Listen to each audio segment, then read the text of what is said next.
Hello स्टूडेंटों, good morning. आज हम BA part third subject sociology का जो टॉपिक चल रहा था हमारा कार्ल मार्क्स। लास्ट वीडियो में हमने आपको बताया था कार्ल मार्क्स का टॉपिक चल रहा है। इसमें हमने आपको वर्ग संघर्ष का सिद्धांत कराया था। टॉपिक वर्ग संघर्ष का सिद्धांत चल रहा था कि कार्ल मार्क्स ने वर्ग संघर्ष के सिद्धांत में हमें क्या क्या बातें बताई है। उन्हीं में से हम आज कार्ल मार्क्स का जो सिद्धांत है अतिरिक्त मूल्य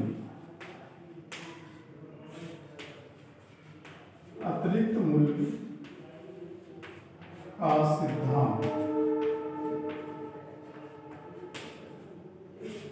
को पढ़ेंगे कि कार्ल मार्क्स ने अतिरिक्त मूल्य का जो सिद्धांत दिया था वर्ग संघर्ष के सिद्धांत के अंतर्गत, कि कार्ल मार्क्स ने जो वर्ग संघर्ष के विभिन्न कारण बताए थे। यानी कि हमने पढ़ा था कि कार्ल मार्क्स ने वर्ग संघर्ष के जो विभिन्न कारण बताए थे उनमें से एक कारण माना है कार्ल मार्क्स ने वर्ग संघर्ष का अतिरिक्त मूल्य का सिद्धांत। यानी कि अतिरिक्त मूल्य को वर्ग संघर्ष का एक प्रमुख कारण माना है। अतः इस वर्ग संघर्ष यानी कि इस संदर्भ में अतिरिक्त मूल्य की अवधारणा को हमें समझना है। ठीक है, कार्ल मार्क्स ने अतिरिक्त मूल्य जो सिद्धांत दिया था वो वर्ग संघर्ष के सिद्धांत के कारणों के अंतर्गत दिया था कि उनमें वर्ग संघर्ष का जो एक प्रमुख कारण माना है वो अतिरिक्त मूल्य को माना। अब अतिरिक्त मूल्य है क्या, यानी कि अतिरिक्त मूल्य किसे कहा जाता है? जो कार्ल मार्क्स है इन्होंने अपनी पुस्तक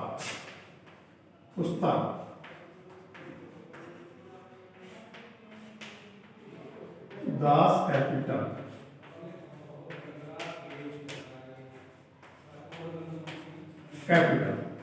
पुस्तक की कौन सी? कार्ल मार्क्स की दास कैपिटल। इसमें वर्ग जो है उसमें अतिरिक्त मूल्य के सिद्धांत का प्रतिपादन किया। यानी कि कार्ल मार्क्स ने अपनी जो पुस्तक थी दास कैपिटल उसमें अतिरिक्त मूल्य का सिद्धांत दिया था। अब अतिरिक्त मूल्य कार्ल मार्क्स ने सिद्धांत में का जो प्रतिपादन किया या बताने का प्रयास किया है कि अतिरिक्त मूल्य में कि बताया है कि पूंजीवादी व्यवस्था के अंदर, यानी कि जो पूंजीवादी व्यवस्था थी उसमें पूंजीपति श्रमिकों का शोषण किस प्रकार से करते हैं। यानी कि अतिरिक्त मूल्य का जो सिद्धांत था उसमें कार्ल मार्क्स ने यह बताने का प्रयास किया है कि जो पूंजीवादी व्यवस्था थी उसके अंतर्गत जो पूंजीपति होते थे वो किस प्रकार से श्रमिकों का शोषण करते थे। ठीक है, आ गई बात समझ में?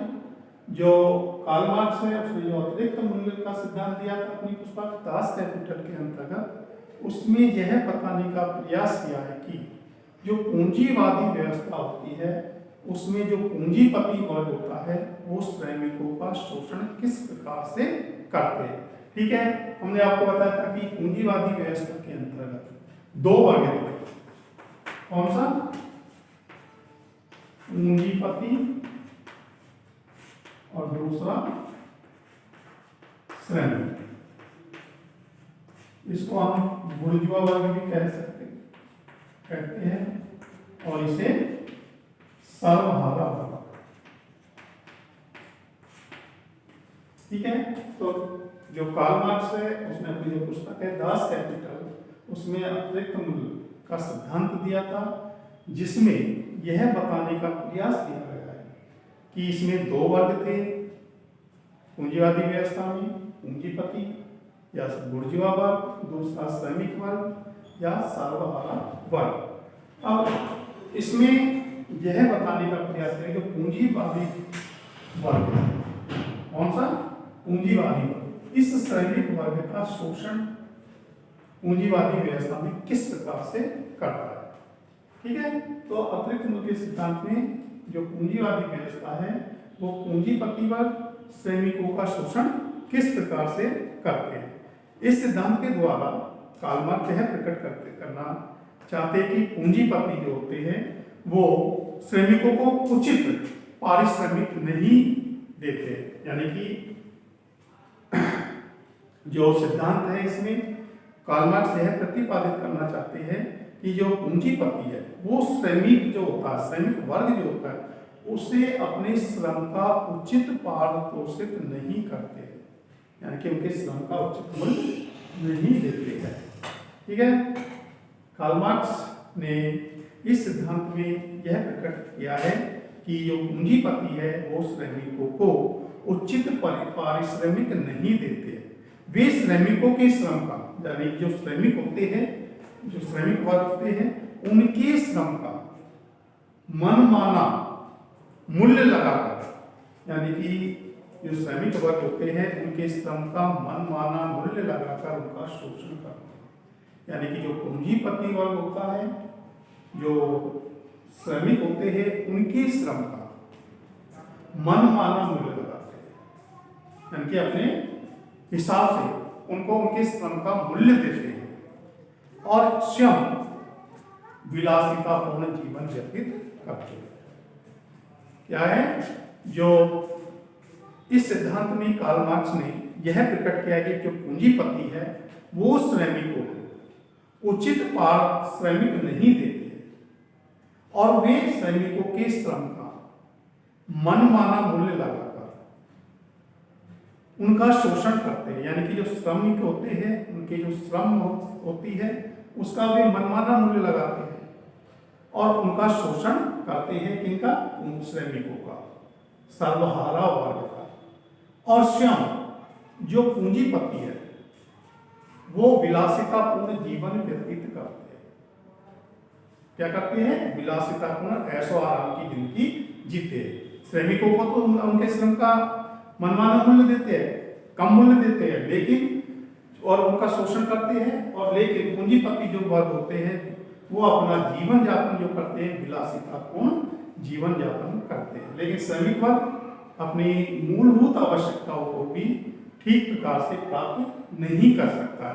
तो कार्ल मार्क्स अपने जो अतिरिक्त मूल्य का सिद्धांत है उसमें यही बताने की कोशिश करते हैं कि जो पूंजीवादी व्यवस्था है उसमें जो पूंजीपति वर्ग होता है वो श्रमिकों को उनके श्रम का उचित पारितोषिक नहीं देते हैं, उचित मूल्य नहीं देते हैं, और जो श्रमिक वर्ग है उनके श्रम का मनमाना मूल्य देते हैं और उनका शोषण करते हैं श्रमिक वर्गों का।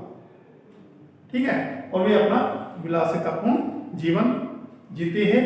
अतिरिक्त मूल्य का सिद्धांत कार्ल मार्क्स ने, जो अतिरिक्त मूल्य का सिद्धांत है उसको कार्ल मार्क्स ने, एक प्रमुख अर्थशास्त्री हुए हैं रिकार्डो, ठीक है, अर्थशास्त्री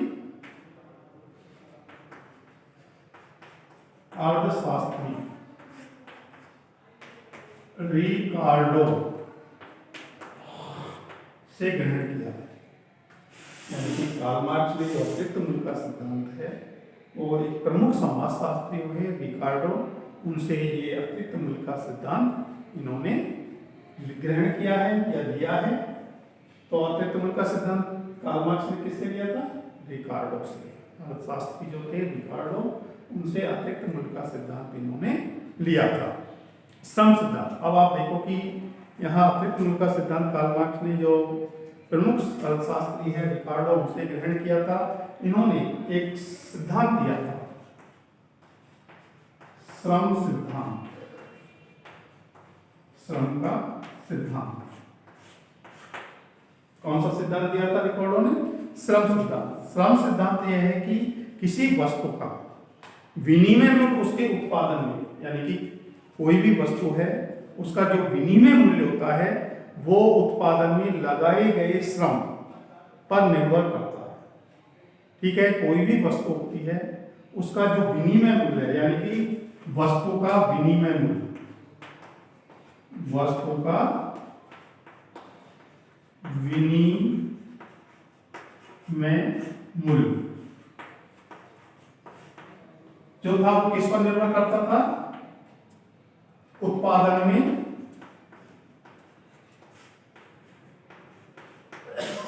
लगाए गए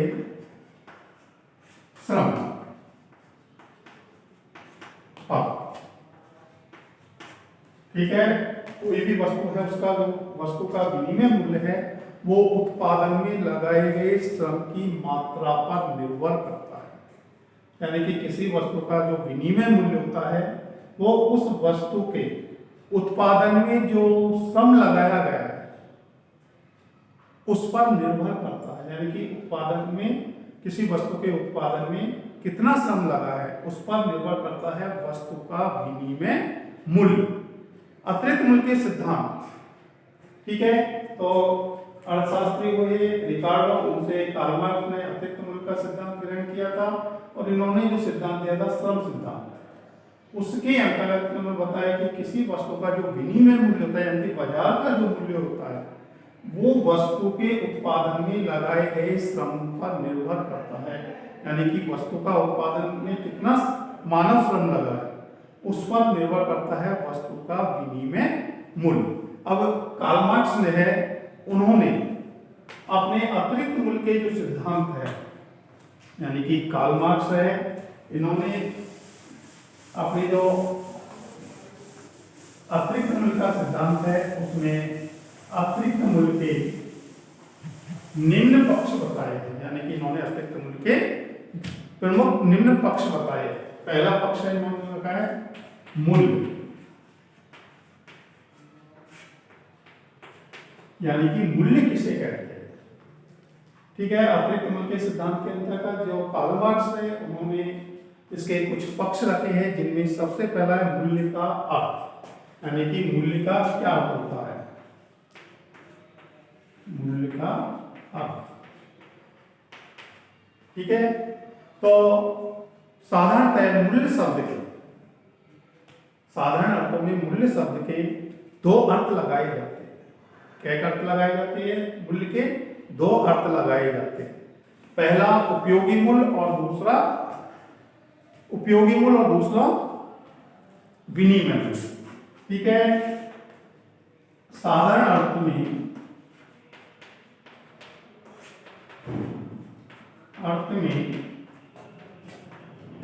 मूल्य, साधारणतः मूल्य का दो अर्थों में प्रयोग किया जाता है। दो अर्थों में, कितने अर्थों में प्रयोग किया जाता है साधारण रूप से मूल्य का? दो अर्थों में। पहला उपयोगी मूल्य और दूसरा विनिमय मूल्य। ठीक है। कार्ल मार्क्स ने अतिरिक्त मूल्य का जो सिद्धांत दिया था उसमें पहला था मूल्य का अर्थ। साधारणतः मूल्य का दो अर्थों में प्रयोग किया जाता है। पहला उपयोगी मूल्य और दूसरा विनिमय मूल्य। ठीक है। जो उपयोगी मूल्य होता है, पहला उपयोगी जो मूल्य होता है किसी वस्तु की उपयोगिता या आवश्यकता पर निर्भर करता है। किस पर निर्भर करता है? कि जो उपयोगी मूल्य होता है किसी वस्तु की उपयोगिता या आवश्यकता पर निर्भर करता है कि कोई वस्तु है वो व्यक्ति के लिए कितनी उपयोगी है, व्यक्ति के लिए कितनी आवश्यकताओं की पूर्ति करती है। ठीक है। तो किसी वस्तु की जो उपयोगिता है या आवश्यकता है व्यक्ति के लिए कितनी है, यह इस वस्तु का उपयोगी मूल्य तय करता है। ठीक है। उपयोगी मूल्य हो गया किसी वस्तु की उपयोगिता या आवश्यकता व्यक्ति के लिए कितनी है। कोई वस्तु है उसकी उपयोगिता या आवश्यकता व्यक्ति के लिए कितनी है, यह उस वस्तु की उपयोगी मूल्य तय होता है। ठीक है। आगे समझ में उपयोगी मूल्य किसी वस्तु की उपयोगिता या आवश्यकता व्यक्ति के लिए कितनी है। कोई वस्तु है उसकी आवश्यकता या उपयोगिता व्यक्ति के लिए कितनी है, यह उस वस्तु का उपयोगी मूल्य तय करता है। ठीक है। तो उपयोगी मूल्य होता है कोई वस्तु की कितनी आवश्यकता होती है, कितनी आवश्यकता होती है या उपयोगिता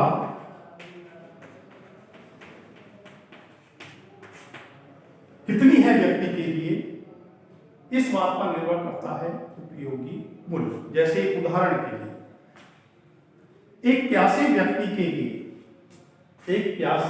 के लिए उदाहरण देते हैं हम उपयोगी मूल्य का कि एक प्यासे व्यक्ति के लिए पानी का उपयोग मूल्य है, यानी कि एक प्यासे व्यक्ति के लिए पानी का उपयोगी मूल्य है, लेकिन जबकि तृप्त व्यक्ति के लिए, वही एक प्यासा व्यक्ति है, उसके लिए पानी जो है एक उपयोगी मूल्य होता है, जबकि तृप्त व्यक्ति के लिए, यानी कि जो व्यक्ति प्यासा नहीं है, उसके लिए पानी का कोई मूल्य नहीं होता है।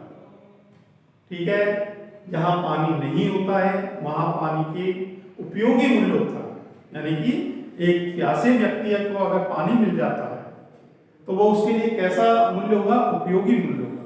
लेकिन अगर एक तृप्त व्यक्ति को भी पानी मिल जाए तो वो उसके लिए उपयोगी नहीं है, क्योंकि उसको जरूरत ही नहीं है उसकी। ठीक है, तो ये होता है उपयोगी मूल्य। अब हम दूसरा जो है विनिमय मूल्य, यानी कि विनिमय मूल्य क्या है? ठीक है, पहला हो गया हमारा उपयोगी मूल्य, दूसरा होता है विनिमय मूल्य। विनिमय मूल्य तब उपस्थित होता है जब किसी वस्तु को बाजार में बेचा जाता है, यानी कि विनिमय मूल्य कब होता है? जब वस्तु को बाजार में बेचा जाता है, बाजार में क्रेता से विक्रेता जिस मूल्य पर वस्तु खरीदता है उसे विनिमय मूल्य कहते हैं।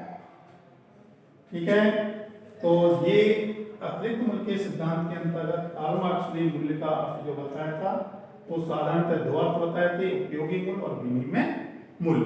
उपयोगी मूल्य किसी वस्तु का उपयोगिता या आवश्यकता कितनी है इस पर निर्भर करता है। विनिमय मूल्य जो उपस्थित हो जब किसी वस्तु को बाजार में बेचा जाता है, बाजार में क्रेता से विक्रेता जिस मूल्य पर वस्तु खरीदता है उसे विनिमय मूल्य कहा जाता है।